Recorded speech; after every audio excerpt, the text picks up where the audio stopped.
In Uganda, women are making progress in closing the gender gap in areas such as leadership, economic participation, health, and education. Over the years, there has been a surge in the number of women participating in politics and decision-making processes. Even with these significant gains, women remain underrepresented across all levels of power, and their voice and influence in key decision-making spaces remain low due to hindrances of patriarchy, sexism, and negative stereotypes that perpetuate inequality.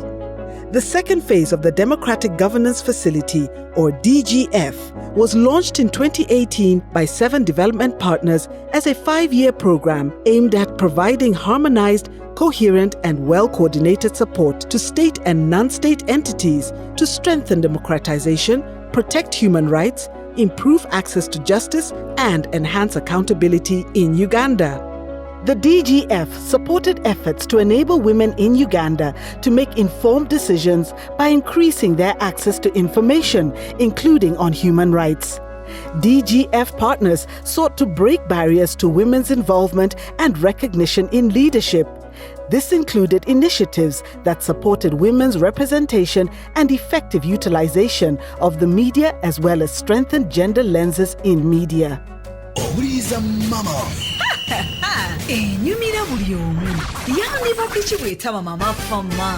My name is Paul Kabalimu Wanguzi, a journalist working with 101.7 Mama FM, and I'm an alumni of the training in gender-sensitive reporting by Uganda Media Men's Association.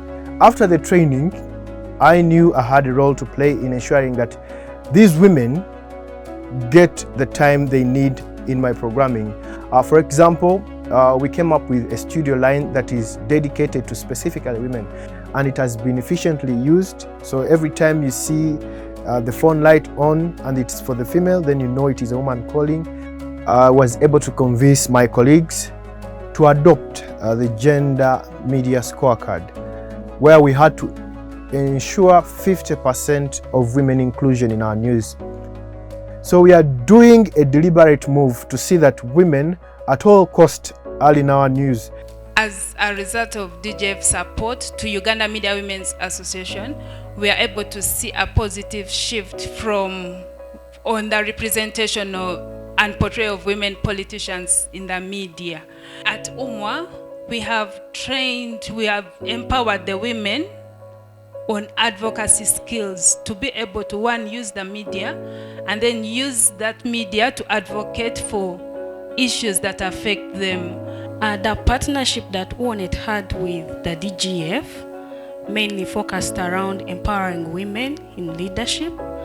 We've been able to produce a National Women's Manifesto as Uganda Women's Network, coordinating the women's movement. And this manifesto has shaped the women's agenda. And this is something that has further informed policies, informed political party manifestos, and we are seeing great implementation so far. During this phase, more than 24 million Ugandans participated in DGF-supported projects and activities across the country that have created impact. Partners work towards a shared vision of a Uganda where citizens are empowered to engage in democratic governance and the state upholds citizens' rights. We trained women leaders on mediation and conflict resolution and peace building. And I must say that during the election period, they were able to mediate conflicts that were coming on board, that were being reported.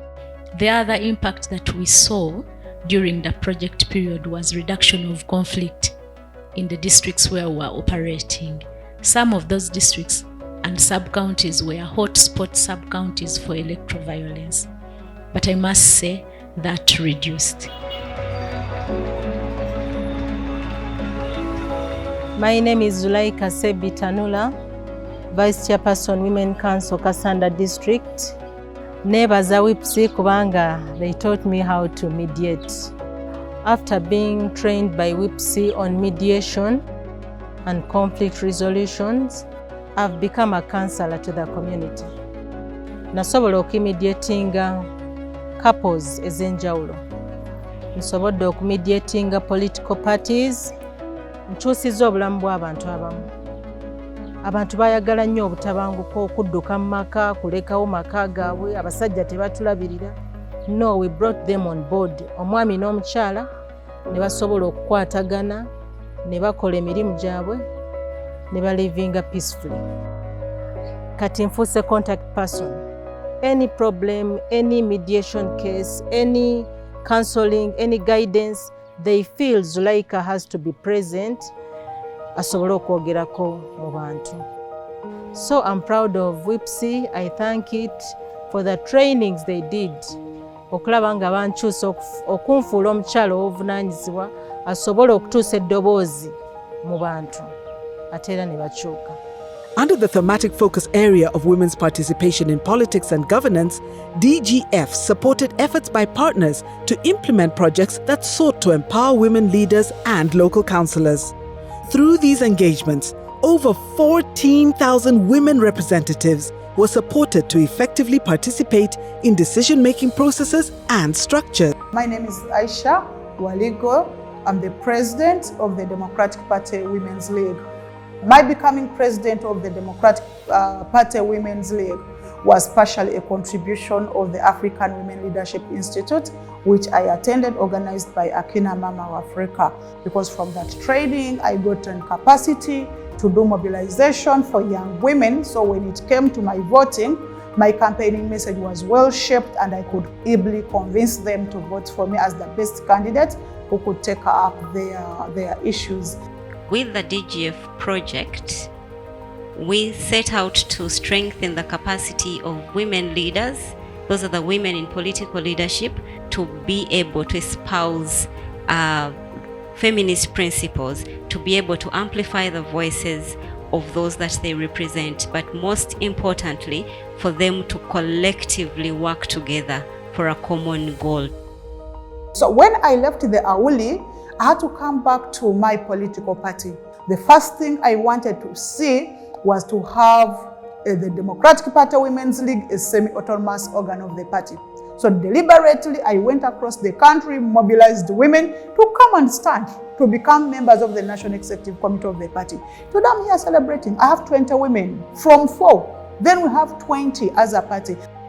Women and youth leaders, district technocrats, gender advocacy groups, cultural and religious leaders, local councillors and chairpersons from across the country were trained and equipped with practical skills and tools to enable women's full participation in politics and capacitate them to compete on level grounds with men, as well as fight against gender biases and stereotypes. I feel proud of this engagement with DGF because we've supported women leaders. We built their capacity, their skills to influence decisions in council.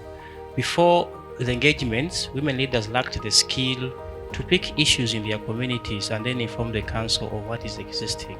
So through this partnership, we are seeing women leaders identifying issues affecting their communities and then informing the council, and the council is responding to the demands of the community as a result of the capacity building we are giving women.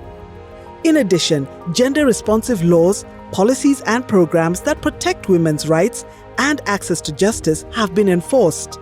These actions have accelerated change and stimulated gender equality in the society, as well as fostering political, economic and social transformation at local and national level. As Akina Mama of Afrika, we put smiles on our faces when we see women exercising voice, when we see women taking up spaces, and we see women discussing issues from an informed perspective. At AMWA, seeing the women that you had empowered, the ones that you had trained, especially at the local level, calling you up, now they are able to host, they're able to sit with a man and host these talk shows. It makes me feel excited that the work we are doing is not in vain. The different engagements by the DGF partners have made direct contributions to the implementation of the 2030 Agenda for Sustainable Development Goals, as well as Uganda's democratic governance and development goals, stated in the 1995 Constitution. I thank Women's International Peace Center because I'm now a role model. People love to see me, people love to hear my words, people love to see me moving with them.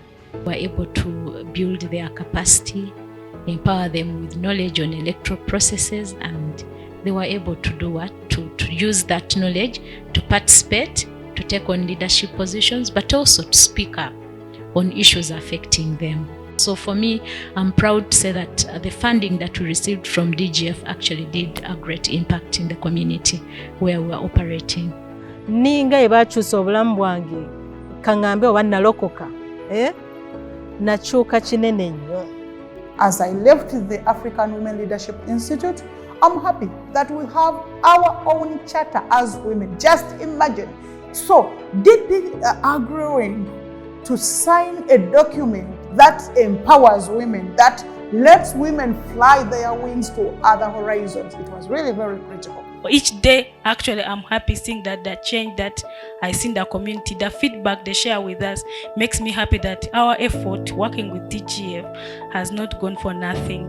The DGF development partners are proud to have supported state and non-state partners to collectively work towards the shared vision of a Uganda where citizens are empowered to engage in democratic governance and the state upholds citizens' rights.